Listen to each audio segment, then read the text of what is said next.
චක්කවාලේසු අත්‍රා ගච්ඡන්තු දේවතා සද්ධම්මං මුනි රාජස්ස සුනන්තු සග්ග මොක්ඛදං ධම්ම ශ්‍රවණ කාලෝ අයං බදන්තා ධම්ම ශ්‍රවණ කාලෝ අයං බදන්තා ධම්ම ශ්‍රවණ කාලෝ අයං බදන්තා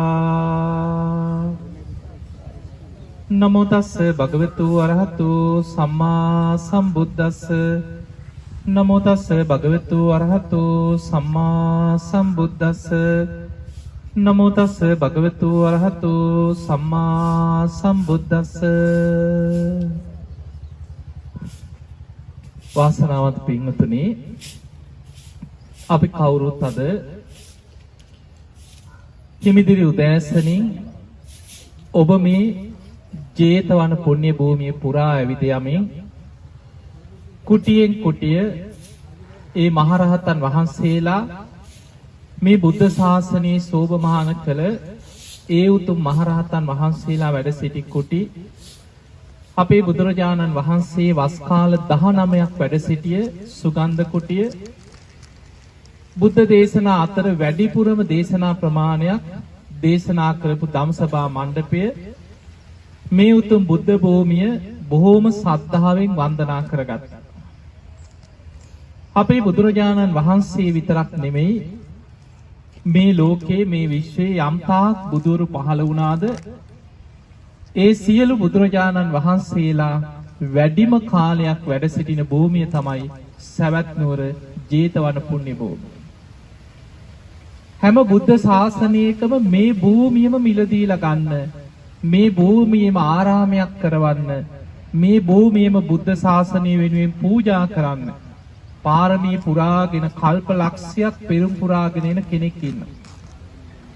අපේ බුද්ධ ශාසනයේ අනාථපිණ්ඩික සිටුතුමා ඒ වගේ පින්වන්ත කෙනෙක්. සිටුතුමා බුදුරජාණන් වහන්සේ බුදු වෙච්ච මුල් කාලේ අපේ බුදුරජාණන් වහන්සේ පළවෙනි වස් කාලේ ගත කරේ ඉසිපතන මිගදාය. දෙවෙනි තුන්වෙනි වස් කාල ගත කරලා තියෙන්නේ බිම්බිසාර රජුරෝ පූජා කරපු වේළුවනාරාම. බුදුරජාණන් වහන්සේ වේළුවනේ වැඩ ඉන්නකොට රජගහ නුවර ඉන්න සුමිත්ත කියලා තමන්ගේ මිත්‍රෙක්. මේ සුදත්ත සිටුවරයා ව්‍යාපාර කටයුතු වෙනුවෙන් මේ සවැත් නුවර ඉඳන් රජගහ නුවරට නිතර යනවා එනවා. දවසක් තමන්ගේ මිත්‍රයාගේ නිවසට යනකොට වෙනදා වගේ නෙමෙයි ඒ නිවසම සරසලා පාරවල් සරසනවා කොඩි සේසත් නංවනවා. ඒ වෙලාවේ ඇහුවා මොකද මේ තරම් මේ උත්සවයක් වගේ මිනිස්සු එකතු වෙලා සරසන්නේ මොකද? ඒ වෙලේ කිව්වා ඇයි දන්නේ නැද්ද? බුදු කෙනෙක් ලෝකේ පහළ වෙලා. බුදුරජාණන් වහන්සේ හෙට දවසේ දානයකට වැඩම කරනවා මේ නිවසට. ඒ නිසයි කිව්වා මේ සූදානම් වෙන්නේ. පෙර සසරේ පාරමී පුරපු සුදත්ත සිටුවරයට බුද්ධ කියන වචනේ ඇහුණා විතරයි. මුළු ඇඟම කිලි පොලාගෙන ගියා. දැන් ඒ වෙලේ ඉඳන් අර මිනිස්සුන්ගෙන් අහනවා උන්වහන්සේ කොයි වගේ කෙනෙක්ද? ඒ අය කියනවා උන්වහන්සේ අරහත් නිකලෙස් කෙනෙක්. උන්වහන්සේට අරහන් කියලා මිනිස්සු කියනවා. සම්මා සම්බුදු කෙනෙක්. ගුරු උපදේශ රහිතව ධර්මය අවබෝධ කරගත්ත කෙනෙක්. විද්‍යාචර්ය සම්පන්න කියලා මිනිස්සු කියනවා. සුගත ওই බුදු ගුණ ටික අහගත්තා. තාම බුදුහාමුදුරුවෝ දැකලා නැහැ. දැන් හිතේ බුදු ගුණම සිහි වෙනවා. පෙර සසර පිනට බුදු ගුණමයි දැන් හිතේ සිහි වෙන්නේ. රාත්‍රී නිදා ගන්න ගියා. නිින්දෙන් බුදු ගුණ සිහි වෙනකොට නිින්ද යන්නේ නැහැ. බුදු ගුණ සිහි වෙනකොට සමාධියක් ඇති වෙලා සමාධි ආලෝකයක් පහළ වුණා. මේ ආලෝක සංඥාවෙන් බුදු ගුණම සිහි කර කර නිින්දට ගියා. නිින්දෙත් හිත බුද්ධානුස්සතියමයි පැවතුනේ. සමාධි ආලෝකයක් පහළ වෙලා.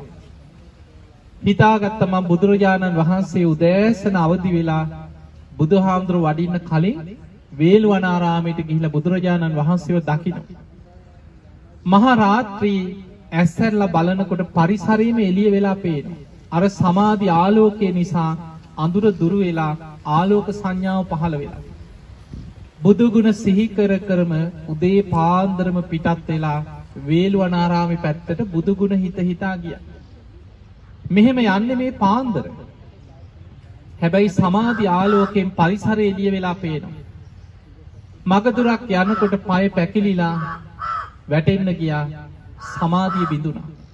සමාධිය බිඳෙනකොටම ආලෝක සංඥාව නැති වුණා. මහා ඝන අන්ධකාරයක් ඇති වුණා. එකපාරට බය වුණා. මම මේ මහ කැලේක මහ වනාන්තරයක මහ රාත්‍රිය අතරමං වුණා නේද කියලා. ඒ බිය හිතට එනකොටම දේවතාවෙක් අහසේ ඉඳන් ගාථාවක් කියනවා. සතං අස්සී සතං අස්සා සතං අස්ස ශරීරත සතං කඤ්ඤා සහස්සානි ආමුත්ත මණි කුණ්ඩල ඒකස්ස පද වීතිහාරස්ස කලන්නාග්ගන්ති සෝලසීන් කියලා ওই ගාථාව කියනවා. ඒ ගාථාවේ තේරුම තමයි බුදු කෙනෙක් දකින්න බුදු ගුණ සිහි කරගෙන පියවරක් ඉදිරියට තියනවාද? ඒ පියවරේ වටිනාකම සූසැට බරණින් සරසපු හස්ති රාජ්‍ය ලක්ෂයක් ලැබුණා. ඇත්තු ලක්ෂයක්, අස්සය ලක්ෂයක්, අස්සතර ලක්ෂයක්. ඒ කාලේ ආභරණ වලින් සරසපු රජවරු රජ කෙනෙකුට තෑගි කරපු ඒ රාජකීය කන්‍යාවන් ලක්ෂයක්. මේ ඔක්කොම ලක්ෂේ ලැබුණත් ඒ සියල්ලේ වටිනාකම බුදු කෙනෙක් දකින්න ඉදිරියට තියෙන පියවරකින් 12 කලාවෙන් එකක්වත් ඒව වටින්නේ නැහැ. 16 පංගුවක්වත් ඒවැ වටිනාකමක් නැහැ. ඒ සියල්ලට වඩා බුදු ගුණ සිහි කරගෙන ඉදිරියට තියෙන පියවරක් වටිනවා. මේ ගාථාව ඇහෙනකොටම හිත එකඟ වුණා. ආයමත් බුද්ධානුස්සතියට හිත වැටුණා. බුදු ගුණම සිහි වෙන්න පටන් ගත්තා. සමාධි ආලෝකේ පහළ වුණා, අඳුර දුරු වුණා. ඔහොම පිටත් වෙලා ගියා. ඔය වගේ 3 වතාවක් මගදී සමාධිය බිඳුණා. දේවතාවරු අහසේ ඉඳන් ওই ගාථාවම මතක් කරා කියලා. එදා උදේ පාන්දර බුදුරජාණන් වහන්සේ බුදුවැසින් බලනකොට මහා කරුණා සමාපත්තියෙන් බලනකොට දැක්කා සුදත් ඈතින් එනවා. ඔහුගේ හිතේ තියෙනවා අනේ මට බුදුරජාණන් වහන්සේ මගේ නම කියලා මට කතා කරනවනේ. මාව දැක්ක ගමන් මට අමතනවනේ. බුදුරජාණන් වහන්සේ කුටියෙන් එළියට වැඩම කරලා එන පාරයිනේ ගහක් යට පාන්දරින් වාඩි වෙලා වැඩ හිටියා. ඈතින් එනකොටම සුදත්ත මෙහෙ එන්න කියලා බුදුරජාණන් වහන්සේ ආමන්ත්‍රණය කරා. පුදුම සතුටක් ඇති වුණා. සාදුකාර දීලා දන ගහගෙන දනිස් දෙකෙන් වැඳගෙන ඉදිරියට ගිහිල්ලා බුදුරජාණන් වහන්සේගේ සිරිපතුල් වල නලල තියාගෙන කියා හිටියා ස්වාමීනි මම සුදත් තථාගතයන් වහන්සේ මට දහම් දේශන සීක්වා. බුදුරජාණන් වහන්සේ පිළිවෙල කතාව කරලා සාමුක්ඛංශික දේශනාවෙන් දහම් දෙසුවා. එදා බුදුරජාණන් වහන්සේ මුණ ගැහිච්ච පළවෙනි දවසේම බණහලා සෝවාන් ඵලයටපත් වුණා. ඒ වෙලේ බුදුරජාණන් වහන්සේට වැඳලා ආරාධනයක් කරා ස්වාමීනි භාග්‍යවතුන් වහන්සේ මට දැන් බුදුරජාණන් වහන්සේගෙන් තොර ජීවිතයක් නැහැ. ධර්මයෙන් තොර ශ්‍රාවක සංඝයාගෙන් තොර ජීවිතයක් නැහැ. ස්වාමීනි මං ජීවත් වෙන්නේ සවැත් නුවර කෝටි ගාණක් මිනිස්සු ජීවත් වෙනවා. තථාගතයන් වහන්සේ මගේ නගරයට වඩිනසේක්වා. බුද්ධ ප්‍රමුඛ සංඝයාට මං ආරාමයක් හදලා පූජා කරනවා. මගේ ආරාධනාව පිළිගන්න සේක්වා කියලා ආරාධනා කරා. බුදුරජාණන් වහන්සේ ආරාධනෙ පිළිගත්තා. සුදත්ත සිටුවරයා ව්‍යාපාර පැත්තක තියලා පුදුම සතුටෙන් ආපහු සවැත් නුවරට පිටත් වෙලා ආවා. මග දිගට එනකොට යාළු මිත්‍රයන්ගේ ගෙවල් වල ගිහිල්ලා හැමෝටම කියාවා බුදු කෙනෙක් පහළ වෙලා. උන්වහන්සේ මගේ ආරාධනෙ පිළිගත්තා. මගේ නගරයට වඩිනවා. මම ආරාමයක් කරලා පූජා කරන්නයි මේ යන්නේ කියලා පුදුම සතුටෙන් සවැත් නුවරට ආවා. ආපු දවසේම මේ නගරේ පුරාම ඇවිදගෙන ගියා බුදුරජාණන් වහන්සේට වැඩ ඉන්න සුදුසු භූමියක් ඉඩමක් හොයන්න. මේ හැම තැනම ඉඩම් හොයා ඇවිදගෙන යනකොට මේ භූමිය දකින්නකොටම පෙර සසර බුදුවරු වැඩ සිටිය භූමිය. හැම බුදු කෙනෙක්ම පරිහරණය කරන අවිදහිත භූමිය. මේ භූමිය දකින්නකොටම හිත ගියා මෙන්න මේ භූමිය තමයි බුදුහාමුදුරන්ට සුදුසුම භූමිය. කාගේද කියලා බලනකොට කොසල් රජුරුවන්ගේ පුතා ජේත කුමාරයාට අයිති භූමිය. මාලිගාවට ගිහිල්ලා ජේත කුමාරයා මුණ ගැහිලා මේ ඉඩම ඉල්ලුවා. කැමති වුණේ නැහැ. රජුරුවන්ගේ පුතාට ඉඩම් විකුණන්න ඕනකමක් නැහැ. කැමති වුණේ නැහැ. හැබැයි රජුරුවන්ගේ හිතවත්ම මේ නගරේ හිටපු ධනවත්ම සිටුවරේ අර හිතවත්කමත් එක්ක බෑ කියලා කියන්න බැරිකමට නොවටිනා මිලක් කිව්වොත් ඕක අතහැරලා දායි කියලා නිකන් කටටාවට කිව්වා. ඔය ඉඩම මං එහෙම දෙන්නේ නැහැ කියලා. ඔය ඉඩම මට ගොඩාක් වටිනවා කියලා. කාට හරි මං ඔය ඉඩම විකුණනවා නම් මුළු ඉඩම පුරාම රන් කහවණු අතුරන කෙනෙකුට ඇරෙන්න ඉඩම නම් දෙන්නේ නැහැ කියලා. හොඳයි කීවා. ආපහු පිටත් වෙලා මෙන්න ටික වෙලාවකින් ආරංචි වෙනවා මේ භූමිය පුරාම කරත්තවල පටවගෙන ඇවිල්ලා රහන් කහවණු අතුරනවා කියලා. ජේත කුමාරයා දුවගෙන ඇවිල්ලා බලනකොට මුළු ඉඩම පුරාම කහවණු අතුරන 18 කෝටියක් කහවණු ඇතිරුවා කියන මේ ඉඩම වටේ. ජේත කුමාරයා එනකොට පුංචි කොටසක් තියෙනවා. හා ඔය ඇති කියෝ. ඒ වෙනකොට 18 කෝටියක් කහවණු අතුරලා.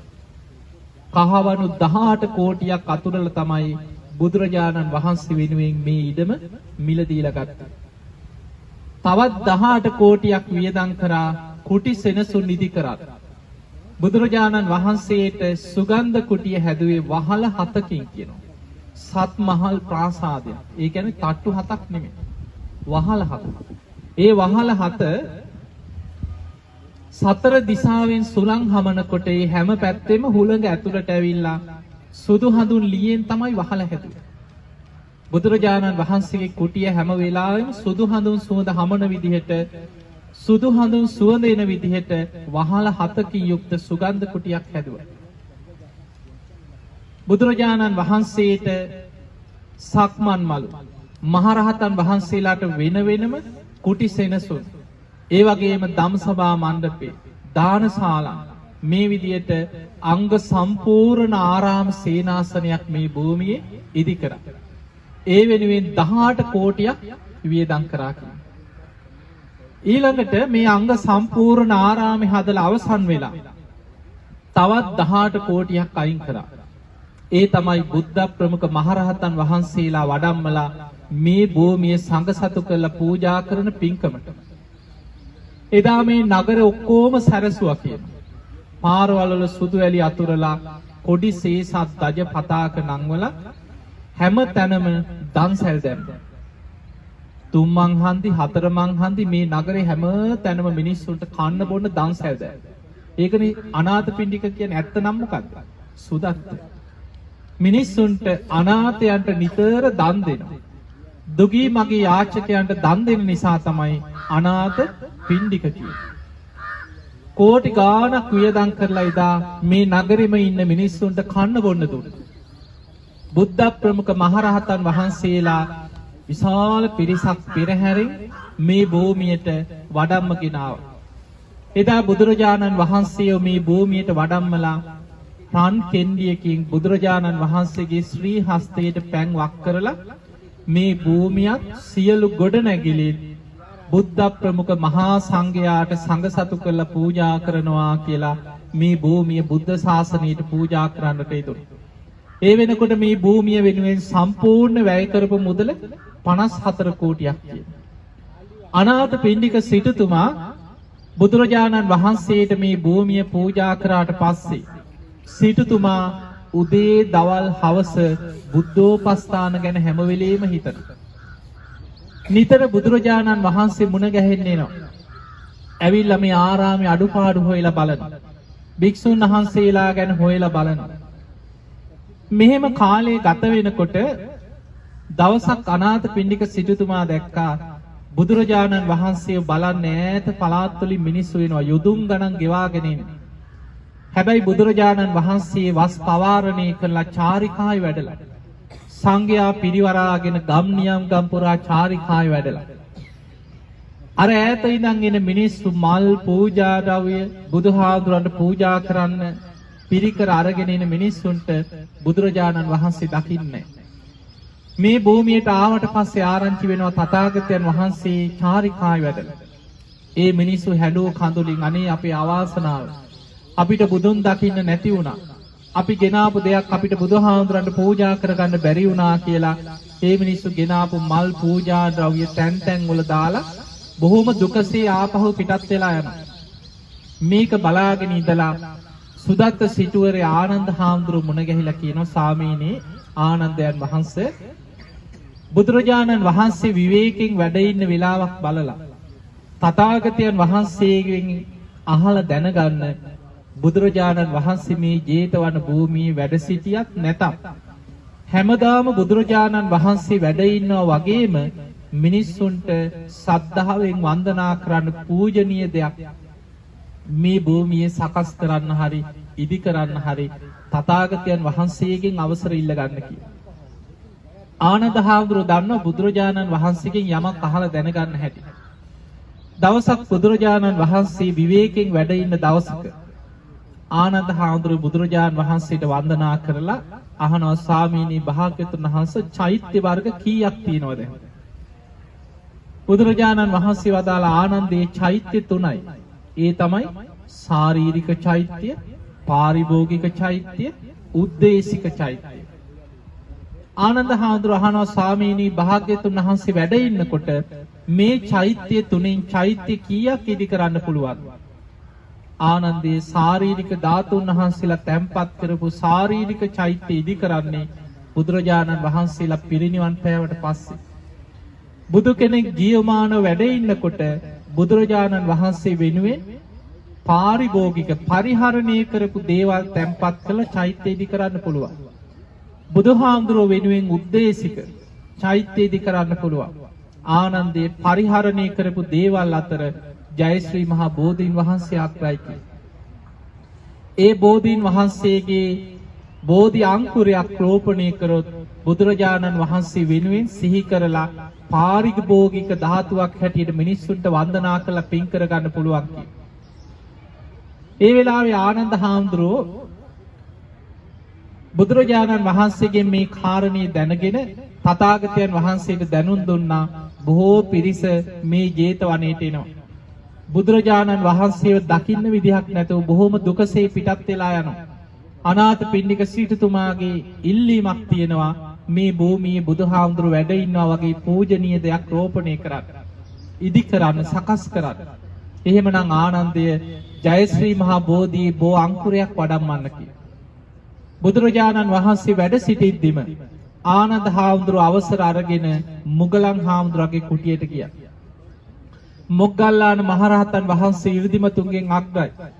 උන්වහන්සේට දැනුම් දුන්නා. උන්වහන්සේ කුටියෙන් එළියට වැඩම කරලා අහසින්ම වැඩම කරා බුද්ධ ගයා වජිනාසන භූමියට. බුදුරජාණන් වහන්සේ බුද්ධත්වයට පත්වෙච්ච ජයශ්‍රී මහා බෝධියේ බෝ අංකුරයක් අහසින්ම අරගෙන බුදුරජාණන් වහන්සේගේ ශ්‍රී හස්තයට පත් කරා. ඒ මොහොතේ පාත්‍රයක් මත බුදුරජාණන් වහන්සේ උන්වහන්සේගේම ශ්‍රී හස්තයෙන් අර බෝ අංකුරේ රෝපණය කරනවා සමගම අතු දලු රිකිලි වැඩිලා පුංචි බෝ වෘක්ෂයක් බවට පත් වුණා. ඒ බෝධීන් වහන්සේ මේ භූමියේ රෝපණය කරන්න බුදුරජාණන් වහන්සේ වදාළ ආනන්දය මේ බෝධිය රෝපණය කරන්න රජ්ජුරු අනාථපිණ්ඩික සිටුතුමා මේ සියලු දෙනා දැනුවත් කරලා බෝධි රෝපණ උත්සවයක් සූදානම් කරන්න කියලා. මේක රහසි කරපු දෙයක් නෙමෙයි. එදා මේ නගරේ පුරාම සැරසුවා. අනාථපිණ්ඩික සිටුතුමා තව මේ නගරේ ඉඳලා තියෙන චුල්ල අනාථපිණ්ඩික කියලා සිටුවරේ. විසාකා උපාසිකාව. මේ වගේ මේ නගරේ හිටපු ප්‍රබෝ දායක දායිකාවන් සද්ධාවන්ත පිරිස මේ හැමෝම එක්ක විශාල පිරිසක් මේ භූමියේ සිවණක් ශ්‍රාවකයෝ පිරීලා ගියා. බුදුරජාණන් වහන්සේමයි පෙන්වුවේ ආනන්දය ජේතවන භූමියේ මේ බෝධිය රෝපණය කරන්න සුදුසු තැන මෙතනයි කියලා. මේ බෝධීන් වහන්සේ රෝපණය කරන තැන බුදුරජාණන් වහන්සේමයි පෙන්වුවේ. දැන් මේ භූමියේ බෝධීන් වහන්සේ රෝපණය කරන්න සියලු කටයුතු සූදානම් කරා. ඒ වෙලාවේ මේ සියලු කටයුතු සූදානම් කරලා බෝධීන් වහන්සේ රෝපණය කරන්න එදා බෝධීන් වහන්සේ අනාථපිණ්ඩික සිටුතුමාගේ අතට තමයි දුන්නේ. අර පාත්‍රයේ තැම්පත් කරපු අතු දලු රිකිලි වැඩිලා පුංචි බෝක්ෂයක් බවට පත්වෙච්ච මේ බෝධීන් වහන්සේ අනාථපිණ්ඩික සිටුතුමාගේ අතට දුන්නා. කලින් තීරණය කළා තිබුණේ රජ්ජුරුව ලව රෝපණය කරා. දැන් සාමාන්‍ය මේ ප්‍රදේශයේම පාලනය කරපු ප්‍රබලම රජ්ජුරුව තමයි කොසල් රජ්ජුරුව. මේ කෝසල රාජ්‍ය 12 මහා ජනපද අතර ප්‍රබලම රාජ්‍යය තමයි කෝසල රාජධානි කොසල් රාජ්‍ය. සාමාන්‍ය ඕනෑම තැනක රටේ රජ්ජුරුව තමයි එතන ඉන්නවා නම් එතන මූලිකත්වය ගන්න. මුලින් රජ්ජුරුවන්ට දුන්නා. රජතුමා බුද්ධිමත්. බෝධිය අතට අරගෙන කල්පනා කරා මට හතුරෝ ඉන්නේ. රජ කෙනෙක් කියන්නේ සතුරෝ ඉන්නේ. විරුද්ධ රජවරු ඉන්නේ. අනාගතේ මගෙන් පලි ගන්න හිතාගෙන මම රෝපණය කරපු බෝධිය කවුරු හරි විනාශ කරන්න පුළුවන්. ඒ නිසා මේ බෝධිය රෝපණය කරන්න සුදුස්සා මම නෙමෙයි. සද්ධාවන්ත කෙනෙක් මේ භූමිය බුද්ධ ශාසනයට පූජා කරපු අනාථපිණ්ඩික සිටුතුමයි සුදුස්සා. ඒ වෙලාවේ රජ්ජුරුවන්ගේ මතින් අනාථපිණ්ඩික සිටුතුමාට දුන්න සිටුතුමනි මම නෙමෙයි ඔබේ අතින් මේ බෝධිය රෝපණය කරන්නේ. එදා බුද්ධ ප්‍රමුඛ මහරහතන් වහන්සේලා මැද්දේ මේ භූමියේ ආනන්ද බෝධීන් වහන්සේ කියලා හඳුන්වන්නේ ආනන්ද හාමුදුරුවෝ මුල් වෙච්ච නිසා. මේ බෝධීන් වහන්සේ පොළොවේ තියලා රෝපණය කරද්දී බුදුරජාණන් වහන්සේ අදිෂ්ඨානයක් කරා සියලු දෙනා බලාගෙන ඉන්නේ නැද්දී අතු දලු රිකිලි වේගයෙන් වැඩිලා විශාල බෝක්ෂයක් බවට පත් වේවා කියලා අදිෂ්ඨානයක් කරා. එදා අර පුංචි බෝ පැලය මේ භූමියේ රෝපණය කරනකොට බලාගෙන ඉන්නේ නැද්දී අතු දලු රිකිලි වැඩිලා බෝක්ෂයක් බවට මේ බෝධීන් වහන්සේ ඉක්මනින් පැන නැග්ගා. එදා මේ ආශ්චර්ය දැකලා පුදුමයටපත් වෙච්ච කොසල් රජුරෝ දින 7ක් බෝධීන් වහන්සේට පූජා පැවැත්වුවා කියන මේ භූමිය. ඒ ගැන සඳහන් වෙනවා රන් කල රිදී කල මල් පුරවපු රන් කල මේ වගේ බොහොම ලස්සනට මේ භූමිය සරසලා බෝධීන් වහන්සේට පූජා පැවැත්වුවා. ආනන්ද හාමුදුරුවෝ ආරාධනයක් කරා ස්වාමීනි භාග්‍යවතුන් වහන්සේ මේ බෝධීන් වහන්සේට පිට දීලා නැගෙනහිර දිශාවට මුහුණලා සමාපත්තියෙන් වැඩ ඉන්නේ. එතකොට තථාගතයන් වහන්සේ වැඩ ඉඳලා පූජනීයත්වයට පත්වෙච්ච පාරිභෝගික භූමියක් හැටියට මේ බෝධිය තවත් පූජනීයත්වයට පත් වෙනවා. ඒ මොහොතේ බුදුරජාණන් වහන්සේ නැගෙනහිර දිශාවට මුහුණලා මේ බෝධීන් වහන්සේ සෙවණේ සමාපත්තියෙන් වැඩ ඉඳලා මේ බෝධිය තවත් පූජනීයත්වයට පත් කරනවා. ඔන්න ඔය විදිහට තමයි මේ බුද්ධ ශාසනය තුල ජේතවනාරාමයට බුදුහාමුදුරුවෝ දකින්න එන සිව්වණක් ශ්‍රාවකයන්ට බුදුරජාණන් වහන්සේ හැමදාම වැඩ ඉන්නවා වගේ ආනන්ද බෝධීන් වහන්සේව රෝපණය කරේ. ඒ නිසා අදටත් බුදුරජාණන් වහන්සේ පිරිනිවන් පාල අවුරුදු 2560 ගාණක් ගත වුණත් අද අපි බොහෝම සද්ධාවෙන් මේ සවැත් නුවර ජේතවන පුණ්‍ය භූමියට එනකොට අදත් බුදුරජාණන් වහන්සේ රෝපණය කරපු ආනන්ද බෝධීන් වහන්සේ අදත් වැඩ ඉන්නේ. දැන් මේ ආනන්ද බෝධීන් වහන්සේ ගොඩාක් වයසයි. හොඳට පේනවා ඇති කඳ දිරා ගිහිල්ලා. මැටි ගහලා බොහොම අමාරුවෙන් මේ බෝධීන් වහන්සේ රැකගෙන ওই විදිහට තියාගෙන ඉන්නේ. මේ බෝධීන් වහන්සේ බොහොම වයෝවෘතයි. අවුරුදු දහස් ගාණක් පුරා සද්ධාවන්ත මේ භූමියට එන පිරිසට බුදුරජාණන් වහන්සේ වැඩ ඉන්න වාසේ ඒ බුදුහාමුදුරන්ගේ ආශිර්වාදයේ ලැබමින් තථාගතයන් වහන්සේගේ උපදේශ මත බුදුරජාණන් වහන්සේ සමාපත්තියෙන් වැඩ ඉඳලා පූජනීයත්වයට පත් කරපු මේ ආනන්ද බෝධීන් වහන්සේ අසලයි අපි මේ වාඩි වෙලා මේ බණ ටික අහන්නේ. ඉතින් ඒ උතුම් ආනන්ද බෝධීන් වහන්සේට අපගේ නමස්කාරය වේවා සාදු සාදු සාදු. පින්වතුනි අපේ බුදුරජාණන් වහන්සේ වස් කාල 19ක් වැඩ සිටිති. බුදුරජාණන් වහන්සේගේ දේශනා අතර මේ භූමියේ බුදුරජාණන් වහන්සේ බොහෝ දේශනාවන් දේශනා කරා. බුදුරජාණන් වහන්සේගේ දේශනා අතර ඔබ අහලා ඇති සූත්‍ර දේශන අහනකොට ඒකං සමයං භගවා සාවත්තියං විහෙරති ජේතවනේ අනාථ පිණ්ඩිකස් ආරාම. සාමාන්‍යයෙන් අනිත් දේශනාවල තියෙන ඒ ආරාමය ගැන විතරයි. හැබැයි අනාථ පිණ්ඩික සිටුතුමාට ගෞරවයක් හැටියට පළවෙනි ධර්ම සංගායනාවේදී අනාථ පිණ්ඩික සිටුතුමාගේ නමත් ඇතුල් කරා. ඒකං සමයං භගවා සාවත්තියං විහෙරති ජේතවන. සවැත් නුවර ජේතවනාරාමේ වාසය කරත්. ආයමත් කිව්වා අනාථපිණ්ඩිකස්සාරාම. අනාථපිණ්ඩික සිටුතුමාගේ ආරාමය කියලා. සිටුතුමා මේ ආරාමේ බුදුරජාණන් වහන්සේ සූත්‍ර දේශනාවලින් ගත්තොත් 4/3ක්ම දේශනා කරලා තියෙන්නේ ධම්සභා මණ්ඩපේ. බුදුරජාණන් වහන්සේගේ දිනචර්යාවේ උන්වහන්සේ හවසට හැමදාම ධම්සභා මණ්ඩපේ මේ වෙලාව එනකොට බුදුරජාණන් වහන්සේ 3-4 වෙනකොට ධම්සභා මණ්ඩපේ වැඩ ඉන්නේ. ඈත පළාත් වලින් එන පිරිස මේ ධම්සභා මණ්ඩපේ පිරීලා ඉතිරිලා බුදුරජාණන් වහන්සේගෙන් බණහන. කරවල වැටෙනකොට ඒ අය රෑබෝ වෙනකොට 7-8 වෙනකොට බුදුරජාණන් වහන්සේට වන්දනා කරලා තමන්ගේ ගම්බිම් වලට ගෙවල් දොරවල් වලට පිටත් වෙලා යනවා. රාත්‍රී කාලේ බුදුරජාණන් වහන්සේ භික්ෂු භික්ෂුණීන්ට පැවිදි වෙච්ච ශ්‍රාවකයන්ට විනය ශික්ෂාපද පනවන. ඒ අයට වෙන වෙනම කමටහන් දෙනවා. භාවනා ගැන කියලා දෙනවා. ඒ අයට අදාළ ගාම්භීර දේශනා පවත්වන. රාත්‍රී 10 වෙනකොට ධම්සභා මණ්ඩපේ කටයුතු අවසන් කරලා බුදුරජාණන් වහන්සේ වඩිනවා උන්වහන්සේගේ ගන්ධ කුටියේ. ඔබ ගන්ධ කුටියට ගියාම ඔබට පේනවා බුදුරජාණන් වහන්සේගේ ගන්ධ කුටියේ ඒ ඉස්සරහින් තියෙන ස්තූප වගේ කොටසක්. එතන වැඩ ඉන්නවා රාත්‍රී 10ට වඩින්න එතන.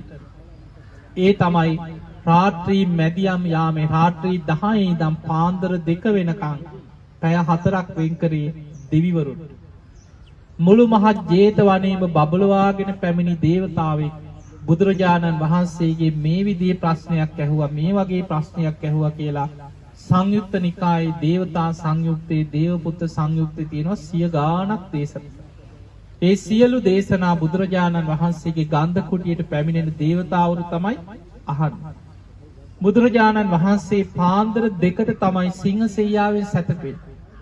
පැය 2කටත් අඩු කාලයක් තමයි සිංහසෙයියාවෙන් සැතපුනේ.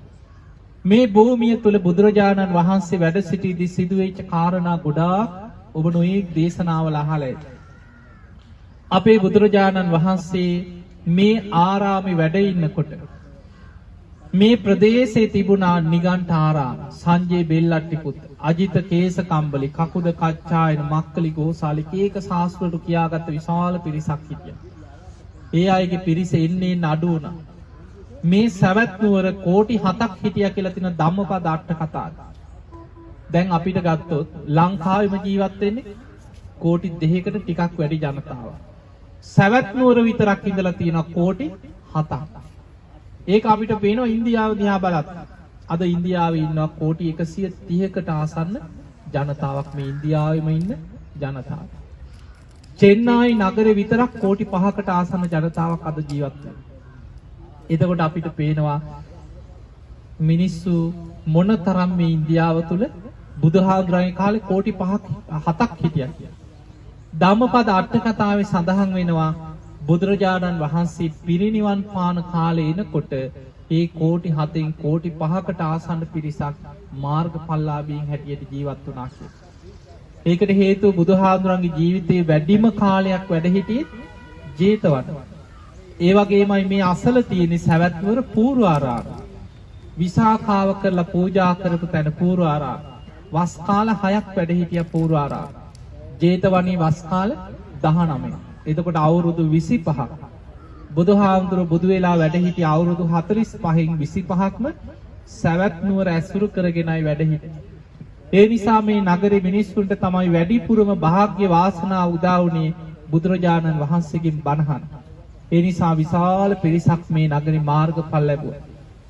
ඔය අතරේ බුදුරජාණන් වහන්සේට වෛර කරපු අය ඊරිසියාකාරයෝ පහළ වුණා. ඒ ඊරිසියා පිරිස සැලසුම් හැදුවා බුදුරජාණන් වහන්සේව නින්දාවට පත් කරා.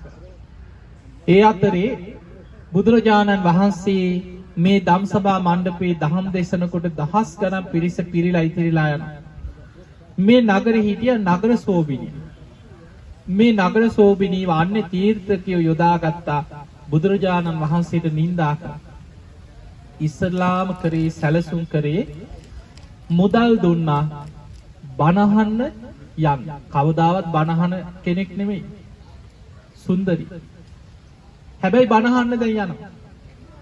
ගිහිල්ලා ටික දවසක් ගිහිල්ලා වාඩි වෙලා ඉන්නවා එනවා. මේකට සල්ලි හම්බෙන්නේ. ටික දවසක් මෙහෙම යනකොට මිනිස්සු බලනවා මේ ගෑණි මේ බණ අහන්නේ. මේ බණ අහන ගෑණි මිනිස්සු ඔහොම බලනවා. ඒත් කට්ටිය කියෝ නෑ නෑ ඉතින් ඔය දැන් හැදිලා වෙන්නේ නැති. මෙහෙම ටික දවසක් යනකොට වැඩිපුර සල්ලි දුන්නා. දැන් ගිහිල්ලා බණ අහගෙන ඉන්න විදියට ගිහිල්ලා මිනිස්සු යනකන් ඉඳලා ප්‍රධාන දොරටු වලින් ඉන්නේ නැතුව කරවල වැටෙනකොට ওই සැක හිතන විදියට මිනිස්සුන්ට පේන්නේ වෙන වෙන වැටවල් වලින් පැනලා යන්නේ. දැන් ඒකට වැඩිපුර හම් ගියා. දැන් සුන්දරි ඔය වගේ යනකොට මිනිස්සු අතර නගරේ සැකයක් ඇති වෙනවා. මේ සැකේ ඇති වෙන්න ඉඩ ඇරලා කතා පතුරවලා අර මුදල් ගෙවපු අයම මොකද කරේ සුන්දරිය මැරුවා. මරලා මලකුණ ගෙනහලා ජේතවනාරාමේ පසුපස පරවෙච්ච මල් දාන වලක් තිබ්බා. මිනිස්සු ගෙනත් පූජා කරන මල් මේ භූමියේ සුද්ධ පවිත්‍ර කරලා කොළරොඩු ගිහින් දාන කුණු වලක්. මේ වලට රෑ මරලා මිනිය ගෙනහලා වලට දැම්මා. අර කුණු රොඩු වලින් මල් වලින් වහලා ගියා. පසුවදා ගිහින් රජුරවන්ට පැමිණිල්ල. රජතුමනි අපේ හොඳම දායකාවක් වෙච්ච සුන්දරී නැtei කි. රජුරු ඇහුවා කාවද උඹලට සැක? රජතුමනි කාව නම් සැක කරන්නද? ජේතවනයේට තමයි කිව්වා ගියා. ඔන්න මිනිස්සු කතාව කියනවා කිය හැමතැන. රජුරු මොකද කරේ? දැන් මිනිස්සුන්ගේ ඉල්ලීම චෝදනාව භයානකයි. රාජ බටයෝ පිරිසක් දුන්නා. එහෙමනම් ගිහිලා ජේතවනයේ සෝදිසි කරා. එදා රජුරුවන්ගේ රාජ බටයන් එවලා මේ කුටි ගානේ මහරහතන් වහන්සේලා වැඩ හිටපු භූමියේ මේ හැම තැනම සුන්දරීව පරීක්ෂා කරනවා. කොහෙද හංගගෙන හොයලා ජේතවනාරාමේ මේ පිටිපස්සේ තියෙන කුණු වල අවුස්සලා මලකුණ ඇදලා ගත්තා. එදා මේ නගරේ හිටපු මිනිස්සු කුපිත කරලා සුන්දරීගේ මලකුණ උස්සගෙන ජේතවනේ ඉස්සරහා පෙළපාලි ගියා කියන මිනිස්සු එකතු කරගෙන. හිතන්න මිනිස්සු කොච්චර බුදුහාමුදුරන්ට නරක වචන වලින් බනින්නේ නැද්ද? මහරහතන් වහන්සේලාට කොච්චරනම් ගරහා කරන්නේ නැද්ද? සුන්දරීගේ මලකුණ උස්සගෙන ජේතවනේ ඉස්සරහා කෑග ගහ නිඳා කර කර හිටියා. දැන් දවසක් දෙකක් යනකොට මේව කඳ ගහනවනේ. අර කුණු වලේ දවසක්. එදා හවස් වෙනකොට මලකුණ උස්සගෙන ගිහිල්ලා මහා වනාන්තරයකට ගිහිල්ලා සොහනකට දාලා ගියා. එදා දවසම රෑ වෙනකම් මිනිස්සු කෑ ගගහ හූතිය ජේතවනාරාමයට නිඳා කරා. පසුවදා පුරුදු විදිහට පාත්‍ර අරගෙන භික්ෂුන් වහන්සේලා මේ නගරයට පිණ්ඩ පාත යන්න වැඩියා. මිනිස්සු මගතොටේ ඉන්නවා වරෙල්ලකෝ පාත්‍ර අරගෙන දෙන්න දාන්න කියලා. අර මහරහතන් වහන්සේලාට දකින්නකොටම නිඳා පහස් කරලා බනින්න පටන් ගත්තා. කාටවත් දාන්නේ නැහැ. අනාථපිණ්ඩික සිටුතුමා විසාකා උපාසිකා වගේ සෝවාන් වෙච්ච සැකෙන් ඈතර වෙච්ච පිරිස දානි අරගෙන ඇවිල්ලා පූජා කරා.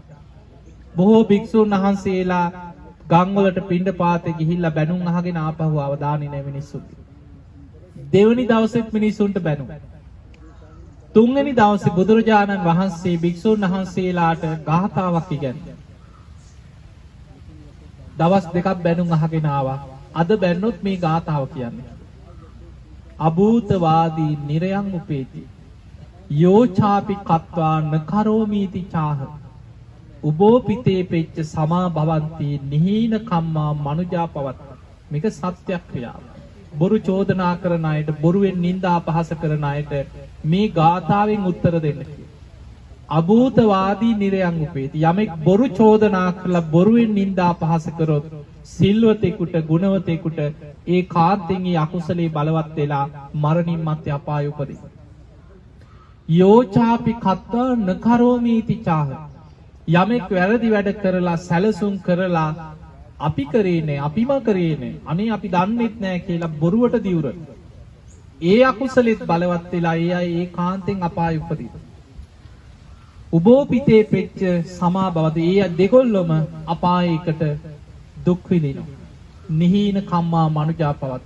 මේ මනුස්ස ලෝකේ එවැනි අකුසල් කරගෙන මරණින් මත්තේ අපාය වලට වැටෙන. මහණෙනි නිඳා කරන, බොරු චෝදනා කරන අයට ඔය ගාථාවෙන් උත්තර දෙන්න. තුන්වෙනි දවසේ පින්ඩපාත යනකොට මිනිස්සු නිඳා කරද්දී ওই ගාථාව කියලා. හතරවෙනි දවසෙත් මිනිස්සු කොටසක් බණින්න ගත්තා. එදත් ගාථාව කියලා. පස්වෙනි දවසේ වෙනකොට මිනිස්සු නිහඬව. දැන් අපි දානි දෙන්නෙත් නැහැ. අපි හැමදාම බණිනවා. මෙන්න දැන් බණින අපිට ගාථාවක් කියනවා බොරුවට චෝදනා කරොත් අපාය යනවල. අපි බලාගෙන ඉන්නකෝ ඔකේ ඇත්ත නැත්ත එළි වෙන්න නැතෑ කියලා මිනිස්සු නිහඬව. රජ්ජුරුව දවස ගානේ බණහන්න ආපු රජ්ජුරුව. දැන් ජීතවණියට ඉන්නේ ලැජ්ජයි. හැබැයි රජ්ජුරුව නිකන් හිටියේ නෑ. රාජකීය ඔත්තු සේවයේ මේ හැම තැනම යෙදුවා. එක එක විදියට දැන් හිඟන්නෝ විදියට මිනිස්සු කන බොන තැන්වල කඩපිල්වල රජ්ජුරුවන්ගේ ඔත්තුකාරයෝ යෙදුවා. දවසක් පිරිසක් මත්පැන් බොන තැනක දෙගොල්ලක් බීලා ගහගත්තා. සුන්දරී මැරුවට දෙනවා කියපු ගාන උඹලා දුන්නේ නැහැ කි. එතන බේබද්ද වගේ පිරිසක් වාඩි වෙලා හිටිය බැලින්නම් රජ්ජුරුවන්ගේ ඔත්තුකාරයෝ. එක පාට පැනලා මේ පිරිස අල්ලගෙන රජ්ජුරුව ළඟට ගෙනාවා. වද දීලා අහනකොට අන්න තීර්ථකයෝ 500ක් සැලසුම් කරපු අල්ලගත්තා. රජ්ජුරුව පහෝදාම නගර වාසීන් රැස් කරලා මේකේ ඇත්ත නැත්ත එලි කරලා අර 500ම රජ්ජුරුව උල තියලා මැරුවා. ඊට පස්සේ මිනිස්සුන්ට ඇත්ත එලි වුණා. ඔය විතරක් නෙමෙයි අපේ බුදුරජාණන් වහන්සේ මේ ධම්සභා මණ්ඩපයේ දහම් දේශනකොට ඔබ දන්නවා චින්චිමානෝ එක දරමිටියක් බන්දලා බඩට දරුවෙක් ලැබෙන්න ඉන්නවා වගේ හදලා බණ කියන පිරිස අතරින් එව්වා.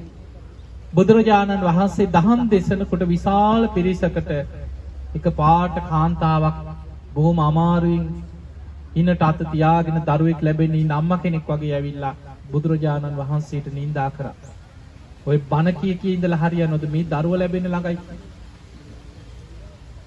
ඒ වෙලාවේ බණ අහගෙන හිටපු මිනිස්සු අතර පෘතජ්ජන අය බුදුහාඳුරු ගැන සැක කරලා නොයේක් විදිහේ පාපී සිතුවිලි ඇති කරගන්න. සක්‍ර දෙවියෝ බැලු බුදුහාඳුරු එකම වචනයයි කිව්වේ. නැගණිය ඔබ කියන දේ ඇත්ත නැත්ත දන්නේ ඔබත් මාත් පමණයි කොච්චරයි. හැබැයි සක්‍ර දෙවියන් බැලුවා මිනිස්සු අකුසල් පුරව ගන්න. මෙතනම මේක ඇත්ත එලි කරන්න ඕන කියලා දෙවියන්ගේ දේවානුභාවයෙන් අර බඩේ බැඳගෙන හිටපු ධර්මිතිය ලෙහුවා. ඒ මොහොතේම ධම්සභා මණ්ඩපය අර දර කෑල් ටික බිම වැටෙනකොට මිනිස්සු දැනගත්ත පන්න මිනිස්සු ගහන්න පටන් ගත්තා. දුවගෙන ගිහිල්ලා පැනපු තැන අර පන්සලට පිටිපස්සේ තිබිච්ච වලකට පැනලා තිබ්බා. ඒ කාලේ. අද ඊතන හොයාගන්න නැහැ නිකන් මඩවලක් වගේ තියෙන්නේ. ඒ දුවගෙන ගිහිල්ලා ඒ වලට පනිනකොටම විශාල ගිනි ජාලාවක් එක්ක අපායට මැදිලා ගියා කියලා. ඔය වගේ බුදුරජාණන් වහන්සේ මේ ජේතවනයේ වැඩ ඉන්නේ නැති මොනතරම් උන්වහන්සේට නිന്ദා පහස චෝදනා ගරහා කිරි නොඑක් දේවල් තිබුණා. ඒ අතර බුදුරජාණන් වහන්සේ දෙව් මිනිස් ලෝකයා ගැන කරුණාවෙන් මේ භූමියේ වස් කාල 19ක් වැඩ සිටීමෙන් දහම් දෙසමින් බුදුරජාණන් වහන්සේ සම්බුදු කෘත්‍යය ඉටු කරා. ඒ නිසා පින්වතුනි අපි කවුරු මේ ජේතවන පුණ්‍ය භූමියට ඔබට ගිහිල්ලා බණ අහනකොට ඕස්ට්‍රේලියාව වේවා ලංකාවේදී වේවා බණක් අහනකොට ඉන්ටර්නෙට් එකෙන් බොහෝ වෙලාවට ස්වාමීන් වහන්සේලා වැඩම කරලා බණ අහනකොට ජේතවනාරාමයේ කතා බණ කතා ඇහෙනකොට ඔබට දැන් මතක් වෙන්න ඕනේ අනේ අපි ගිහිල්ලා මේ විදියට වන්දනා කරා. ඒ ආනන්ද බෝධිය මේ වගේ බුදුහාමුදුරු වැඩ හිටිය ගන්ධ කුටිය මේ වගේ ධම්සභා මණ්ඩපයේ මේ විදියයි රාහුල මහරහතන් වහන්සේ වැඩ හිටිය කුටිය පූතිගත් ඉසහාඳුරු වැඩ හිටිය කුටිය දැක්කනේ ඔක්කොමනේ. එතකොට සීවලී මහරහතන් වහන්සේ වැඩ හිටිය අඟුලිමාල මහරහතන් වහන්සේ වැඩ හිටි කුටි සෙනසුන් ආනන්ද හාමුදුරු මේ මහරහතන් වහන්සේලා වැඩ හිටිය කුටි සෙනසුන් මේ භූමිය පුරාම ගිහිල්ලා අද දවසේ වන්දනා කරගෙන විශාල පිනක් රැස් කරගත්තා. ඉතින් මේ පින ඔබ හැම දිනාත්ම ධර්මාවබෝධයේ පිණිස නිවන් අවබෝධයේ පිණිසම ආශිර්වාදයක් වේවා වේවා වේවා සාදු සාදු සාදු. සියලු දෙවියෝ සාදුකාර දෙවි මේ පින් අනුමෝදන් වෙත්වා. දෙවියන්ගේ පිහිට රැකවරණ ආශිර්වාදය ඔබ හැම දිනාටම ලැබේවා ලැබේවා ලැබේවා. ආකාසට්ඨා ච බුම්මට්ඨා දේවා නාග මහිත්‍තිකා පුඤ්ඤන්තං අනුමෝදිත්වා චිරන් රක්ඛන්තු ලෝක සාසනං ආකාසට්ඨා ච බුම්මට්ඨා දේවා නාග මහිද්దికා පුඤ්ඤන්තං අනුමෝදිත්වා චිරන් රක්ඛන්තු දේශනං ආකාසට්ඨා ච බුම්මට්ඨා දේවා නාග මහිද්దికා පුඤ්ඤන්තං අනුමෝදිත්වා චිරන් රක්ඛන්තු ත්වං සදා සාදු සාදු